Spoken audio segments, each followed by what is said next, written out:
Hi everyone, quickly before I start the review, just two things. The first is apologies about my voice. I'm currently sicker than Fallout 76 on launch day right now. The second thing is that due to YouTube being quite aggressive in taking down other YouTube channels, I decided that to avoid a copyright claim or anything like that, that I was going to make all of the music in this episode on my own. So, just know that even all of the background music that you hear in this review was made by me. So yeah, let's start. I'll play my first track. This is an ocarina, because my favorite video game character Zelda, he always plays ocarinas. So please sit back and enjoy the track. People don't want anything new anymore. We like what's familiar and don't like stepping outside of our comfort zone. It's why people would rather eat at a McDonald's instead of being Actually, I'll just take the copyright claim. Thank you. People don't want anything new anymore. We like what's familiar and don't like stepping outside of our comfort zone. It's why people would rather eat at a McDonald's instead of being open-minded and going somewhere new. What's up everyone? Welcome to a new DSP Tries It, and today we're checking out a brand new sandwich from Wendy's. This mentality applies to everything. It's why every new movie nowadays is a sequel, or a reboot, or a remake, or a remaster, or a whatever the fuck. Because it's a guaranteed fan base ready to spend their money on whatever old shite that gets regurgitated out, as long as it has a logo on it that we all recognise. And the saddest part about all of this is that time and time again, with few exceptions, this horse beating of our beloved movies and games means they inevitably all end up turned to utter shite.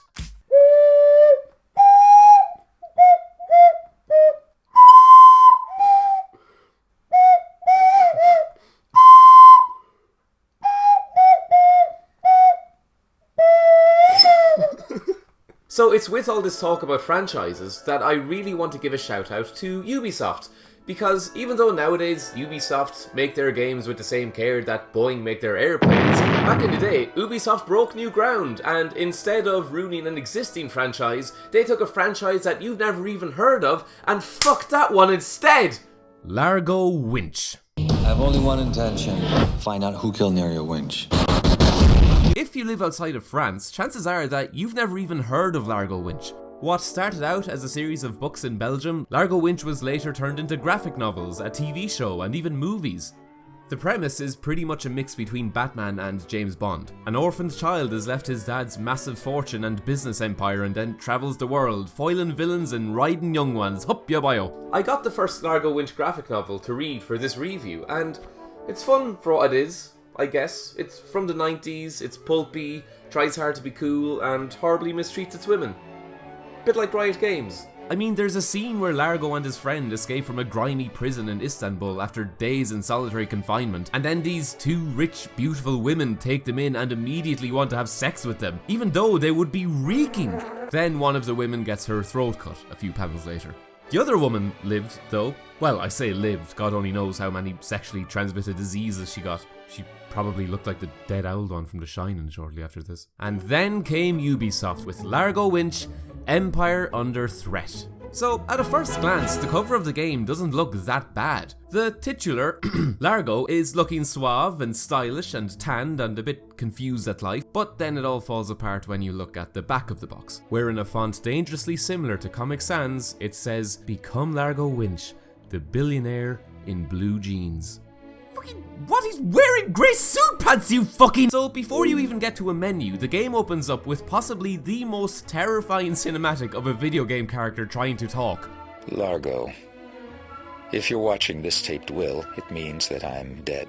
Forget PT, this fucker made me shit my pants. He's like the scariest Muppet ever conceived. This is such a bizarre cutscene too. It begins as having actual important story content with this guy's dialogue. Then of Largo looking at a screen and being told about anti-hacking software. All anti-hacking programs have been activated. And then the cutscene becomes a preview or trailer for the game, badly fading out on all of the locations that you'll be visiting. It plays like one of those pre-game demos that a lot of PS2 games had, so you instantly stop paying attention and forget about the opening stuff because you assume this is all going to be fleshed out in the game when you started.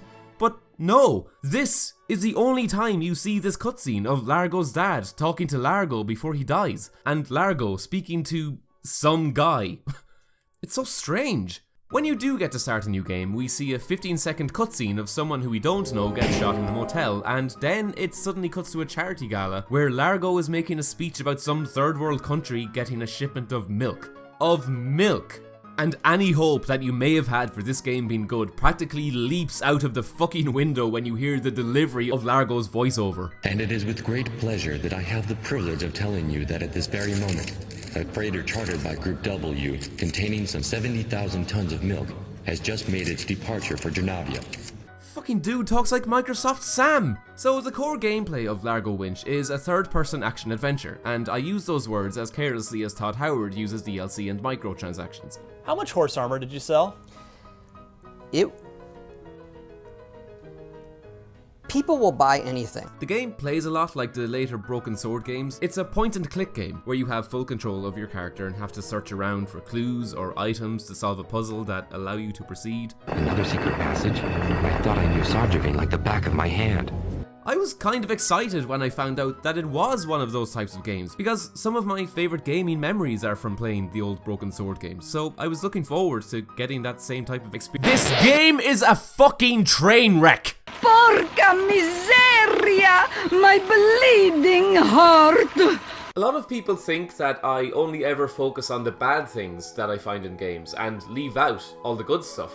So just to prove the doubters wrong, and just so that there's balance in this review, here's everything that I liked about the game. So the first bit that I liked was a moment towards the end of the second level, when you're having a conversation with the receptionist trying to get more information about a murder. Largo has already spoken to her a few times throughout the level, and for whatever reason she just fucking hates him. Listen, I'm Largo Winch, CEO of Group W, who this laboratory is dependent on. Largo Winch? Yeah, and I'm the Queen of Saba. So she doesn't help. But then in this conversation, there's a third option. The game offers a conversation branch where you charm her and endear yourself to her, and after getting through to her, you can then ask her the same questions as before, but this time she responds as helpfully as she can. I thought this was a nice touch, and added some depth to her character. Cool, so that's everything that I liked in the game. Now on to the bad. So after Largo finishes his speech, we're left to wander around the gala, and we get to meet Largo's friends, a grotesque Neanderthal, Sullivan, Largo's secretary, Candy, who the developers decided to give the breasts and face of a blow-up doll to, and of course she does nothing but compliment Largo. Mr. Winch, your speech was brilliant. You're a really gifted speaker. We meet Largo's best friend Simon, a greasy perv who Largo finds lying to a woman with the hopes of fucking her. Relax, I told her I was a casting director. Get it? And who of course is written as a dumb bimbo trying to fuck Largo because she thinks he's a movie producer. Will you be taking me anywhere, Mr. Winch? I bet you travel all the time being a film producer. Christ, even early James Bond movies are more progressive than this shite. Man talk. Then we meet the quote-unquote beautiful Jenny, who Largo apparently is quite fond of. And it's precisely at this moment when you realise the absolute disaster that is this game's dialogue. Just listen to this fucking garbage. I wanted to congratulate you for setting up this whole thing. You're the one that got this whole humanitarian project for Janavia started, and without your devotion, I'm sure it never would have seen the light of day. You're a really gifted speaker. Like, did the voiceover artist get the job because he won a contest or something? Was it a Make-A-Wish? How is he this bad? Even while taking care of a number of Group W subsidiaries, you were able to find enough energy to organize this humanitarian mission. Well done. It's so strange. It's like watching Twin Peaks. He's like the video game equivalent of Neil Breen. Governments don't dare try to kill me. I've let them all know that I've planted biological bombs in 7 major cities around the world. Then they both start talking about some Drenavian conflict and its history, and I'm just like, what the fuck is this game? Drenavia's history is sadly ironic. Drenavian. Then more bullshit happens and we meet Sharon Green. Largo then proceeds to ask her the most boring possible questions imaginable. Miss Green, remind me where the W Food Research Lab is located. It's a total exposition dump that just loads you with these words that mean nothing. Veracruz Industrial Zone, farming, production and uptake techniques, transgenic colza. This game is fucking daring me to try to stay awake. Then, all of a sudden, Sullivan interrupts you and tells you that there's a bomb in the building.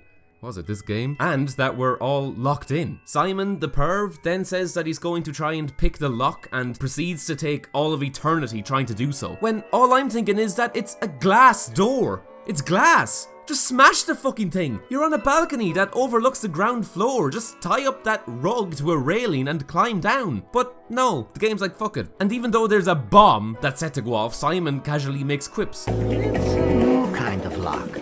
Top-end job. But I'll get it. Largo tells people to calm down. Stay calm, Sharon. And Sullivan is back sitting down talking to the sex doll woman. What the fuck is going on? Why isn't there more urgency? You better warn security, John.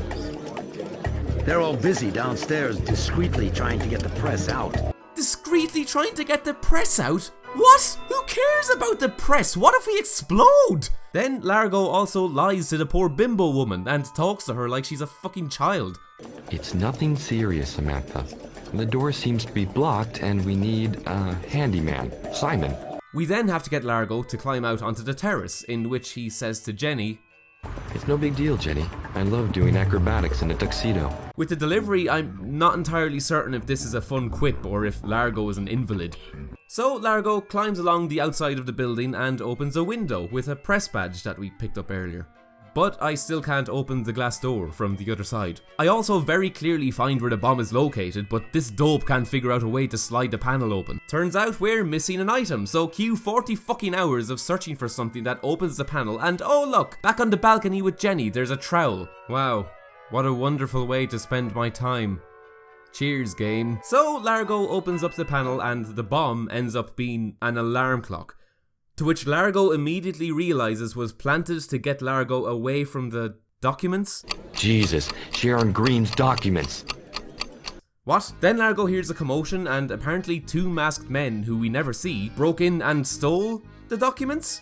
Largo also finds the Fuckbot 5000, who just looks absolutely dead. I mean, what happened to her? Is she deflating? Did Sullivan spike her drink? No wonder he didn't want to call security. And speaking of drink, in order to calm down Sharon, who was assaulted, the player is required to use incredible logic and deduction capabilities to ingeniously combine this bottle of champagne and this glass to make a glass of champagne. Fucking science! Have a little champagne, Sharon. It'll help you feel better. The fuck? Why even bother? Anyway, Sharon perks up enough to where the two of them decide to go back to her house, share some brain-numbingly bad dialogue. It seems 100 or so kilos of genetically modified colza seed had been produced in the lab without the director knowing. Next thing you know, this illicit production disappeared, and certain files seem to have been tampered with. And on the way get attacked by a mugger, who Largo says he'll take care of, because yes, this game has a battle system. And yes, it is quite possibly the worst battle system I have ever played.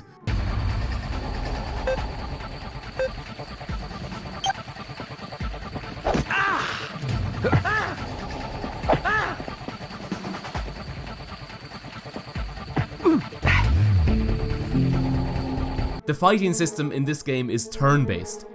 Turn-based! Yes, Largo Winch Empire Under Threat goes full RPG here. Just look at how fucking mortifying this game is. It's preposterous! You can't go from introducing a story set in the world of business and commerce and a charity gala and then a bomb scare. Apparently there's a bomb in here. And then expect to get away with this utter shite. Look at the way the characters wait, then attack, and then like idiots run back to their starting positions. They even gave the mugger a name. Jesus. Why? Fuck. This game is almost as embarrassing as Hideo Kojima's quest to make friends with film directors. Oh, look, Guillermo del Toro has a cameo in the game. That's kind of cool. He's one of the fucking main characters? What? Huh, look. Nicholas Winding Refn has a cameo in the game. That's kind of cool. He's one of the main fucking characters too? Oh look, there's a film director character in the game. Maybe Kojima will break new ground and cast an actor to play this Nope! I'm fragile, but not that fragile. I'm quiet, but not that quiet! Ugh, anyway, back to this shite. So we end up back in Sharon's apartment, where the mood suddenly gets very romantic. Jazzy sex music. Check. Sharon getting a shower. I'm going to take a shower. Double check. Breaking into her laptop and reading an email about Sharon getting a divorce. Let's get this video demonetized, baby! I wrote a blog post a while ago about why I hate video games. Because this is what it does. It appeals to like the male fantasy. Wow. That was almost as disappointing as the real thing. At least it was really fast, so YouTube will probably be okay with it. Aw, you fuck! Look, I'll be honest. The story of this game is one of the most muddled, confusing messes I have ever played. The management and durability of varietal resistance, the effect of polyunsaturated fatty acids on cerebral physiology. I see. I've completed this game, and even I'm not entirely sure what the story is about. Somehow the main plot of the game actually ends up revolving around the shipment of milk that we heard Largo talk about earlier. It turns out that a terrorist group called Night Shift, fucking lame cunts, have poisoned the shipment of milk with a virus that we later learn gave a gorilla 2 heads. What? In my game about business espionage, there's a gorilla with 2 fucking heads? Why? And the leader of this terrorist group is none other than Jenny, who is this person. And I'm genuinely only giving you a visual reminder because when the reveal of Jenny being the bad guy all along happened, I had totally fucking forgotten who she was, and if she had even been in the game. There's so many names and irrelevant details that the game keeps dumping on you with its brutal exposition that it's impossible to keep up. The dialogue and voiceover delivery in this game is so fucking boring that I'm genuinely concerned that if I play too much of it in this review, you guys will get bored of the video. I mean, just listen to this garbage! My leg! So, after Largo gets his hole at Sharon's, the game takes you globetrotting around the world for reasons which I honestly can't even begin to explain because they're so fucking dull. First, we go to Mexico. Apparently, someone who works in a lab there or something is missing. While we're there, we get attacked by snakes, which Largo kills with a fire extinguisher because that makes sense. We then visit the missing guy's house, which is set in the stereotypical Mexican Wild West, complete with wanted posters and a fight with bandits, who then call you Gringo. Stinking gringo! Gringo muerto!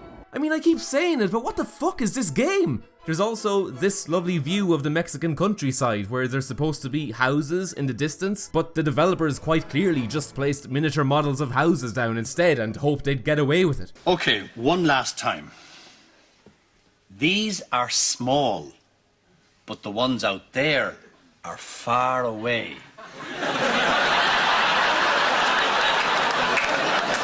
Stupid it looks. Then we learned that Largo's company was hacked, and where oh where would a hacker come from, you ask? Russia! Fake news. So Largo, the billionaire who runs a massive business empire, completely disregards the entire Mexico storyline, and we're now traveling to Russia to find a single person who was trying to hack into the company. I've gotta find him. Fucking makes no sense. But hey, why worry about story when you get to visit such famous and wonderful Russian locations? Locations like rundown apartment complex, rundown factory, rundown bar. These sections were horrendous too. In the bar level, Largo's friend Simon, the pervert, has been kidnapped and is being held upstairs, so Largo needs to find a way to have him released. You would think that a billionaire would be able to buy his way out of problems like this, but the game's just like, fuck that, do the most complicated option instead. Hello. So we go into the bar and see quite possibly the most tragic sequence in a video game since Sephiroth murdered Aerith. I wrote a blog post a while ago about why I hate video games. Because this is what it does. It appeals to like the male fantasy. Fuck me. And I thought the strip club level in Beverly Hills Cop was bad. This is probably the saddest thing I've ever seen in a video game. Or at least it was until I realised I could turn off the music playing from the jukebox. And she stays dancing.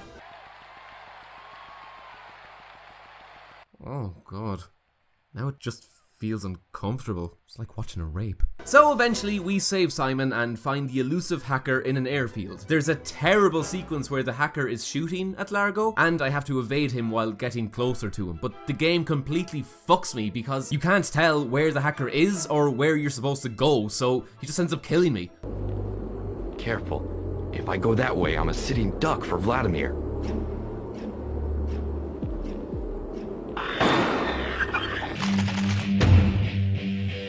After a while of this bullshit, Largo throws a Molotov cocktail at the hacker without lighting it, but it works anyway. And before the cunt can tell us anything, he gets shot by a helicopter. And then Simon takes down the helicopter with a handgun.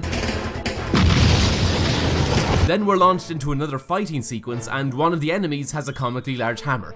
What? What the fuck were they going for? It's so hard to tell whether this game wants to be taken seriously or not. Take it easy, Jenny.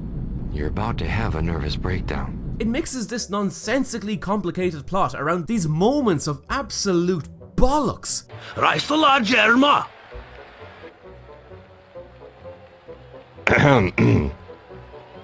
Oi, Nikolai!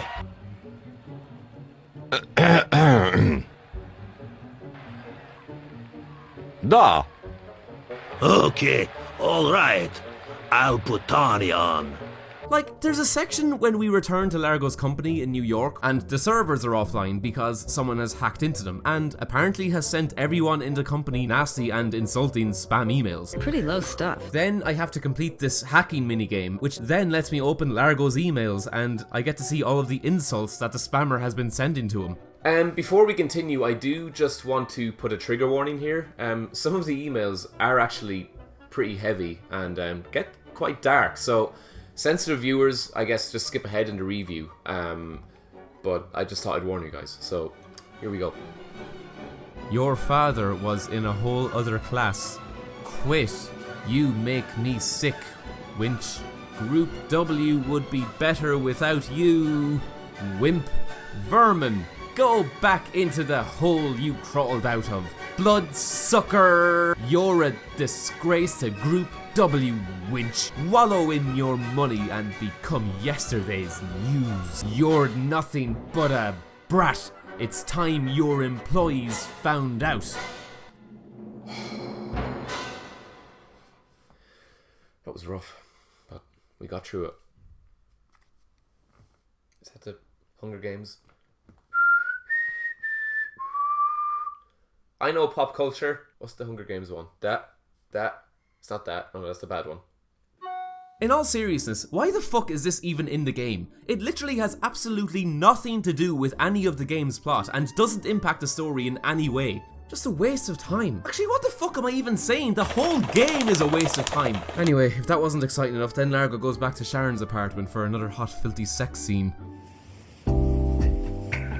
I wrote a blog post a while ago about why I hate video games. Because this is what it does. It appeals like the male fantasy. Be still my throbbing erection. Next up, we visit Largo's secret island. Because yes, if this cunt wasn't unlikable enough already, he also owns his own secret island. What a wimp.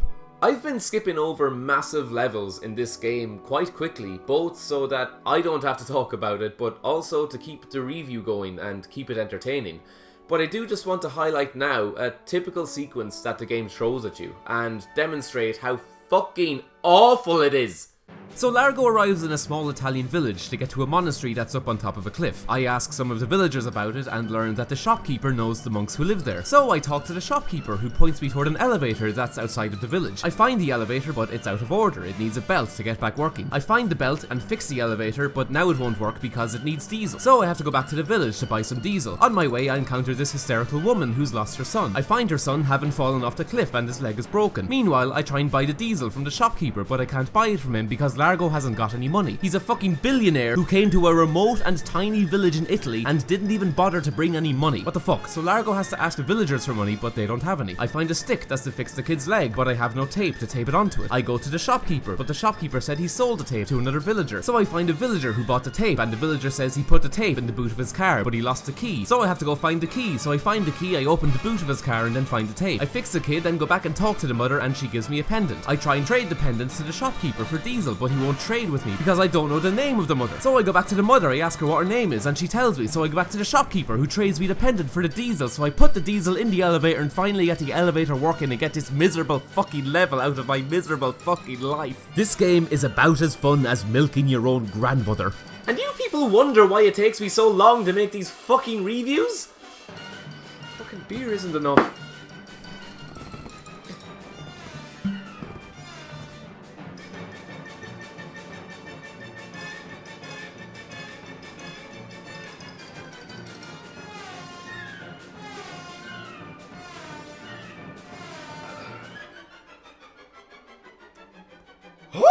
No!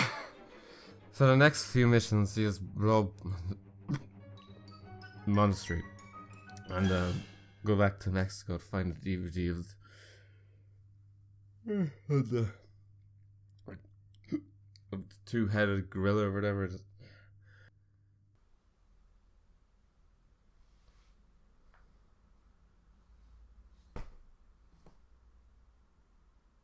The next few missions see us blow up the monastery for some reason, and then go back to Mexico to find the DVD of the scientists doing weird experiments on animals or whatever. Anyway, back to Sharon's for some more sex. So Largo knocks on Sharon's door, but there's no answer. After 3 knocks, he realizes that the door is left open and says that Sharon must have left it open for him and is waiting for him in the shower.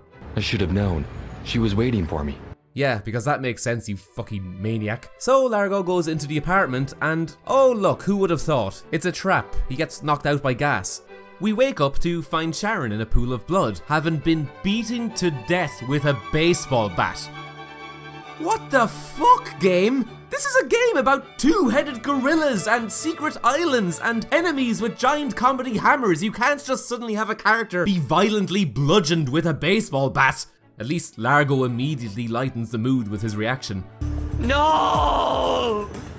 Wow, eat your heart out, Darth Vader. No! And how does Largo deal with the brutal death of his girlfriend, you ask? He steals a tux from her wardrobe and checks himself out in the mirror. What the fuck? What a fucking psychopath! So Largo escapes off to his secret island again and almost instantly forgets about Sharon. So what else happens in this fucking piece of shit? On his laptop, Largo finds out that Jenny was behind the whole thing in possibly the worst villain reveal I've ever seen in a game. Jenny Lucas is the one who sent me that email.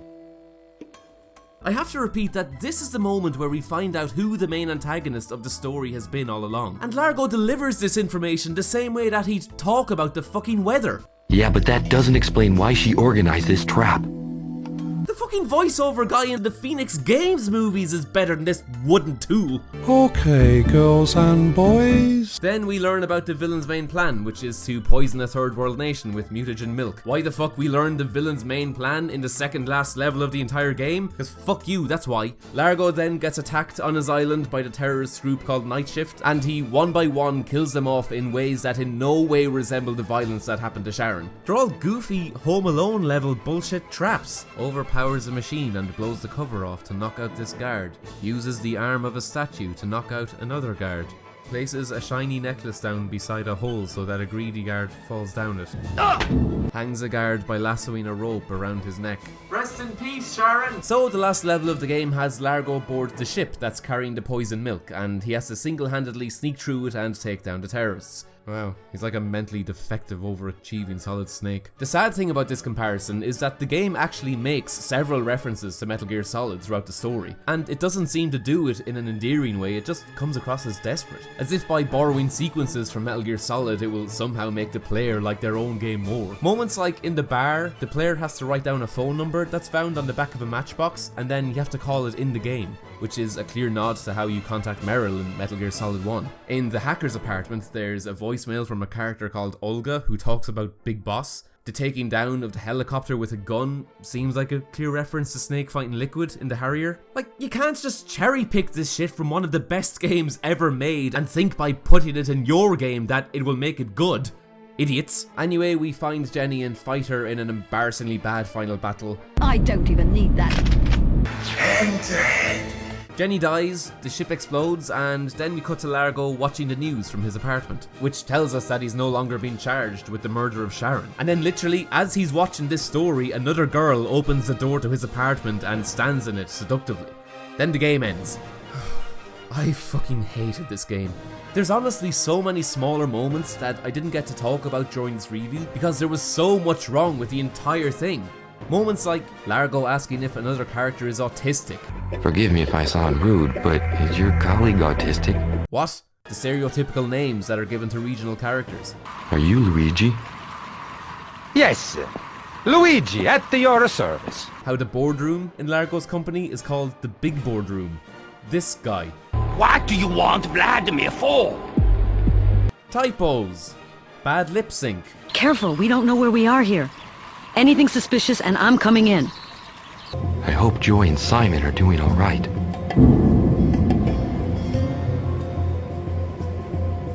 The fact that there's a fucking slider puzzle in this game. You know who else had slider puzzles in their game? Phoenix Games. Awkward camera angles during dialogue scenes. This line, which was clearly written as a joke, but the guy voicing Largo delivers it totally sincerely. He knows you. Yeah, and he didn't even ask me to write a check for charity. These are no ordinary monks. Fucking useless. Largo getting stuck in a walking animation that forced me to reset the console. To name but a few. Also, no mention at all of the poison that just got dumped into the ocean off the ship, but who the fuck cares? Oh, fuck.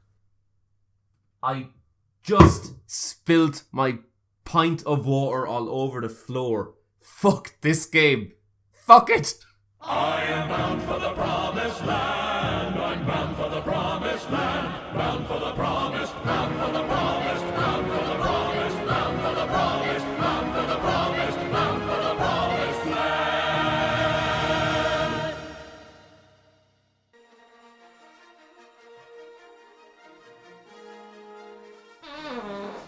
Hello there! Obi-Wan Kenobi here! Don't support Tennings on Patreon. I've seen a security hologram of him killing younglings. So uncivilized. Your support gets you name after every video, polls deciding future game reviews, outtakes and scripts. I have the higher ground. The link to Tennings' Patreon is below.